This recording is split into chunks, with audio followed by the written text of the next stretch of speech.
விஜயிடமிருந்து விவாகரத்து கேட்டு பெற்ற வழக்கை திரும்ப பெற்றிருக்கிறார் சங்கீதா அவர்கள். அந்த அண்மை செய்தியை பார்த்து வருகிறோம். விவாகரத்து வழக்கை வாபஸ் பெற்றிருக்கிறார் சங்கீதா அவர்கள். செங்கல்பட்டு நீதிமன்றத்தில் தொடர்ந்த வழக்கில் தற்போது விவாகரத்து வழக்கை வாபஸ் பெற்றிருக்கிறார் சங்கீதா அவர்கள். அண்மை செய்தியாக பார்த்து வருகிறோம். உங்களுடைய இணைகிறார் செய்தியாளர் சுதர்ஷன். வணக்கம். மேலும் அவர்.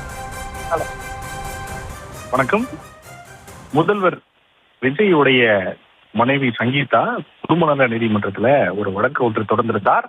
அதற்கு முன்னதாக அவர் நீதிமன்றத்துல வழக்கு தொடர்ந்திருந்த, அதாவது தான் என்னுடைய கணவருடன் சேர்ந்து வர விருப்பம் இல்லை, அதன் காரணமாக நாங்கள் எனக்கு டிவோர்ஸ் வேணும்னு சொல்லிட்டு அவங்க வழக்கு தொடர்ந்தாங்க. இந்த நிலையில இது இந்த வழக்கானது முதல்வர் விஜய் முதல்வர் ஆவதற்கு முன்னாடியே இந்த வழக்கை தொடர்ந்திருந்தார் நீதிமன்றத்துல சங்கீதா.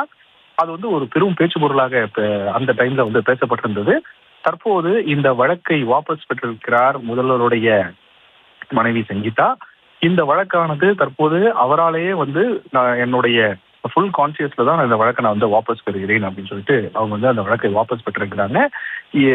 அதாவது இந்த வழக்கை தொடரும் போது முதல்வர் விஜய் அப்பொழுது சூறாவளி பிரச்சாரத்துல ஈடுபட்டிருந்தார். அவர் அந்த டைம்ல இந்த கேம்பெயின்ல ஒரு அதிக அளவுல ஈடுபட்டு இருக்கும் போது இவங்க வழக்கு தொடர்ந்தது மிகப்பெரிய ஒரு பேச்சு பொருளாகவும் அது ஒரு டிபேட் செஷனாகவே மாறி இருந்தது. அந்த டைம்ல அது மிகப்பெரிய தாக்கத்தை ஏற்படுத்தியது. முதல்வர் விஜய்க்கு தாக்கத்தை ஏற்படுத்தியதாக எதிர்கட்சிகளும் சரி, யாரெல்லாம் கட்சி தலைவர்கள்லாம் கேம்பெயின் பண்ணாங்களோ அவங்க இதை எடுத்து வைத்து தொடர்ந்து பேசியிருந்தாங்க. ஆனால் அதை நான் பார்த்துக் கொள்கிறேன், அது என்னுடைய பர்சனல் விஷயம் சொல்லிட்டு முதல்வர் விஜய் அவருடைய கேம்பெயின்ல சொல்லியிருந்தார். அதன் பிறகு அந்த பேச்சு பொருள் நிறுத்தப்பட்டிருந்தது. யாரும் அதை பற்றி பேசவில்லை. அதனை தொடர்ந்து 2 முறை இந்த வழக்கு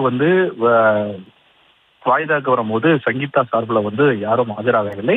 ஆனாலும் இந்த வழக்கு நிலுவையில் இருந்தது. தற்போது இந்த வழக்கை வாபஸ் பெற்றிருக்கிறார் முதல்வர் விஜயோடைய மனைவி சங்கீதா. இந்த வழக்கானது தற்போது அவருடைய ஃபுல் கான்சியஸ்னஸ்ல தான் தான் வாபஸ் பெறுவதாக தெரிவித்து அந்த வழக்கை வாபஸ் பெற்றிருக்கிறார். இந்த வழக்கானது தற்போது அவரால் வித்ரா பண்ணப்பட்டு இப்போ அடுத்த கட்ட நடவடிக்கையாக அவர் சேர்ந்து வாழ்வாரா அல்லது என்ன காரணத்திற்காக வாபஸ் பெறப்பட்டதுன்னு சொல்லிட்டு இன்னும் தகவல்கள் சரியாக கிடைக்கப்பெறவில்லை. இன்னும் ஒரு சில தினங்கள்ல இந்த வழக்கானது எதற்காக வாபஸ் பெறப்பட்டது அப்படின்னு சொல்லிட்டு தகவல்கள் கிடைக்கப்படும். அதன் பிறகுதான் உண்மையான விவரங்களும் தெரிய வரும் அப்படின்னு சொல்லிட்டு நீதிமன்ற வட்டாரங்கள் தெரிவிக்கின்றன.